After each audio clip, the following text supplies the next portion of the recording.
भारत दिसम रे आदिम जाति को मुद्रे सांतार को गिबन सांगेया। सांतार कोआ सांतारी पर्सी दो अडी मारी पर्सी कान ताबुना। सांतारी पर्सी इदी काते दिला मिट बार कथा को बन आजम सांगे का लिगी। पश्चिम बांगला, उड़ीसा, झारखंड, आसाम, बिहार इमान पनत को छाड़ा हो बांग्लादेश, नेपाल दिसम करे हो सांतारी पर्सी ते रड़ान मनमी अडिगान मेना बोना। अडी सिदाय खन नितो हबी हो इमान पर्सी को तालारे सांतारी पर्सी निजेस्व भावे स्वतंत्र पर्सी लिकाते टिकाव मेना आकादा। भारत दिसम रिया संविधान रे सेलेद आकान 22 टी पर्सी मुद्रे सांतारी पर्सी हो मिटटांग काना। सांतारी पर्सी दो ऑस्ट्रिक भाषा गोष्ठी रिया मिटटांग भाषा से पर्सी काना।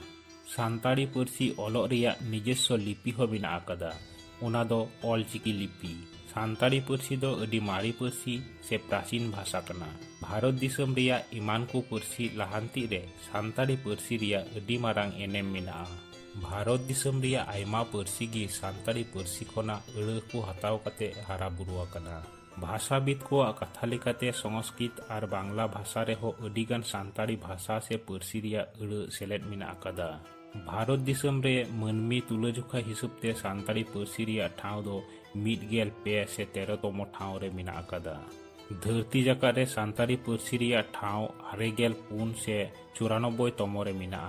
सांतारी पर्सी दो अबो सांतार को दो जानाम आड़ांग से जानाम पर्सी कना। गुरु गंके पंडित रघुनाथ मुर्मुई मेन आकादा, जानाम आयुई रेंगेज रेहो उन उनिगी हारावा, जानाम रड़ दो निधन रेहो उना तेगी मारांगा। सेड़ा एम मेने खान पर्सी मारांग सेड़ाय ताम, पर्सी सेड़ाम मेने खान ऑल मारांग सेड़ाय ताम।